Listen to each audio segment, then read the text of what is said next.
Hello guys, what's up? It's Jobs TV. So ngayon guys, ituturo ko sa inyo kung paano nga ba makapag-cash out sa GCash kahit hindi pa kayo fully verified. Ha? Talaga ba? Diba kasi marami nagtatanong, kaya pa bang gawin yan? Kasi ang hirap mag-send or hindi ka talaga makakapag-send kapag hindi ka pa fully verified sa GCash. Ito life hack lang siya 101. Share ko lang din sa inyo. Konting lang, may twist lang siya konti. Ganun. So ngayon guys, nakapagawa na ako ng tutorial before kasi ang mostly ang ginagawa is magda-download ka ng old na version ng GCash para makapag-send ka or kasi before pwede mag-send ka hindi pa fully verified. So pwede ka makapag-send kahit hindi ka pa fully verified before by KKB, something like that. Pero ngayon kasi parang hindi na siya nagana. So ngayon guys, actually na-try ko na siya few days ago or almost 2 days ago. So ngayon ko pa lang siya gagawin ng video. So ngayon guys, effective siya sa akin. So for sure effective pa rin siya sa inyo guys. Hindi ako nag-download ng any version of GCash. Yung bago pa rin na GCash ang dinownload ko, okay? Kasi napakasimple lang niya, napaka-logical lang niya guys. So yun guys, kung bago ka pa lang sa akin channel, wag ka muna mag-subscribe. Panoorin mo lang tong video na to hanggang dulo para matulungan kita kahit paano. Then kung mag-comment ka rin sa baba kung may mga tanong ka pa. And actually maraming pang nagpi-PM sa akin. Ngayon lang ako nakagawa ng video. So yun guys, tara, ito na guys yung solution sa problem nyo. Paano mga ba makapag cash out sa GCash kahit hindi pa fully verified? Okay guys, lahat ng mga for sure may Shopee, napakadali lang mag-download ng mga Shopee, di ba? So yun guys, kasi konting preview lang ng tutorial natin. From GCash to Shopee to GCash. Ganun siya guys. Magkakaroon tayo ng third version. Third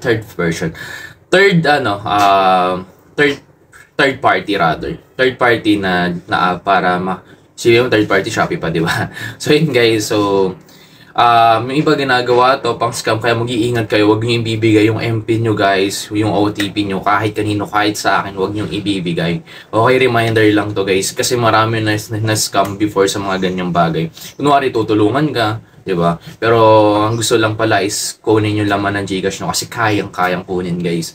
Wag niyong ibibigay ang inyong OTP and MPIN. Inulit ko guys, please wag. Kahit sa akin, kunwari nag-PM ako sa inyo, wag niyo ibibigay. Okay? Kasi hindi naman ako mag-PM sa inyo guys para hingin yung GCash MPIN nyo or OTP. Okay, so tara. Let's go na. So ngayon guys, pupunta tayo sa GCash. And meron tayong balance dyan na 525. And double check natin. 525. Ayan, 525 yung balance natin sa GCash. Ulitin ko guys, huwag nyong ibibigay yung MPIN nyo o yung PIN nyo sa GCash and also the OTP. After natin, tignan yung balance natin sa GCash, dapat 500 plus. 500 plus lang po pwede guys. Punta tayo sa Shopee. Ayan. Naglalag po siya. Pagpunta natin sa Shopee, ayan, punta lang kayo sa sa profile nyo. Yung sa Me, ating sa Me yun. Tapos pinutin nyo lang yung Shopee Pay. Ayan, pagpunta na siya sa Shopee Pay, ang gagawin nyo lang is magka-cash in kayo from Shopee Pay to GCash na magka-cash in. So pag magka-cash in kayo, pipindutin nyo tong payment center or e-wallet para makuha natin yung laman natin sa GCash. Kasi kahit hindi kayo fully verified, makakapag-cash in kayo sa Shopee. Same lang kung kayo, kung bibili kayo sa code or bibili kayo sa sa ML ng mga skin or diamond. Kaya hindi kayo verified, makakapag-cash in kayo. Or makakapag-top up kayo rather. Ayan. So, titingnan natin yung balance natin. Ang balance natin is 520. 520 yung balance natin. So, pwede tayo makapag-cash in ng 520. Kasi ang minimum lang dyan na cash in is 300, 500. Ayan. Pero guys, 500 plus lang ang pwede makapag For example, meron kayong 300 sa GCash. Pasad muna kayo ng 200 para makapag-cash in kayo sa Shopee Pay. Na may explain ko sa inyo. So yun guys, ayun yung email verification natin. Kailangan ng email dyan. Fake na email password, fake email Gmail lang yan. So yun guys, pagka yan, dire-diretso lang kayo sa process. Cash in, tapos e-wallet, tapos GCash sa yun. Ganun lang, sundin nyo lang yung process na to.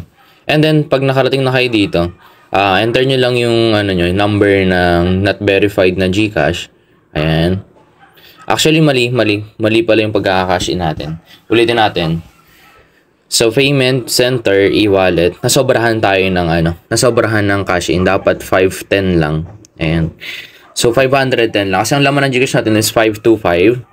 525, 525. So, may transfer fee siya na 15 pesos. Kaya hindi siya pwede kapag 520. Dapat 510 lang. So, ayan. Pag nandiyan na kayo, email verification, lagay nyo lang ulit email nyo dyan. Kahit fake na email lang yan. Pwede nyo ilagay kahit fake email lang. Kasi hindi siya mag-go through pag walang email. Ayan. Pay lang natin yan.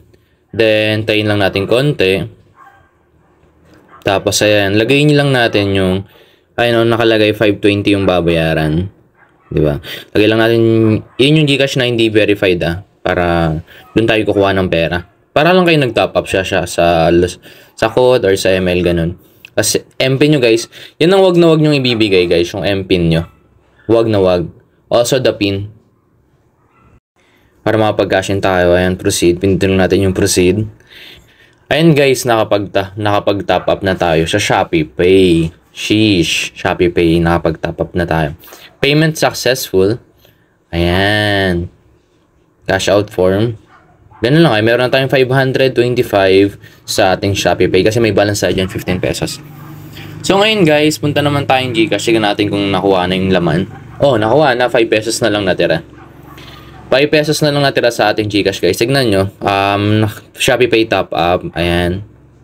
And nakalagay na Shopee Pay top up. So ibig sabihin nakapag-top up na tayo sa Shopee.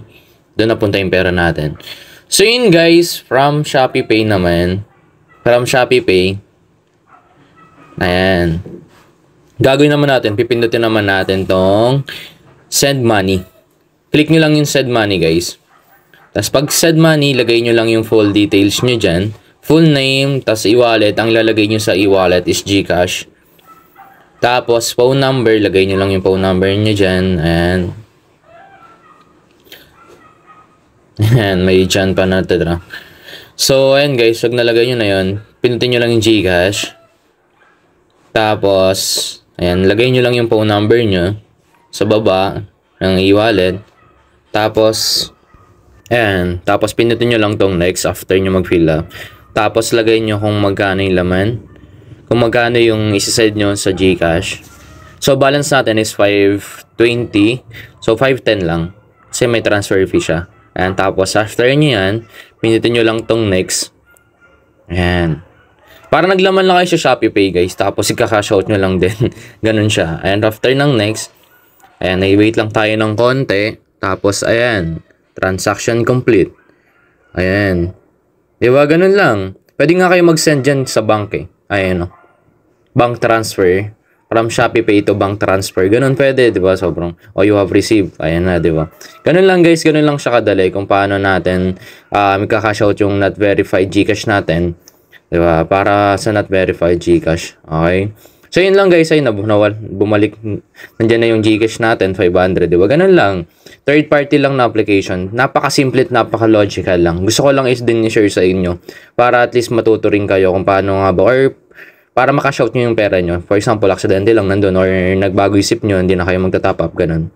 So yun guys, maraming salamat sa panonood. And huwag nyo kalimutan mag-subscribe, ni-click notification bell, ayun para mo na-notify ko pag may bago tayong upload. Thank you!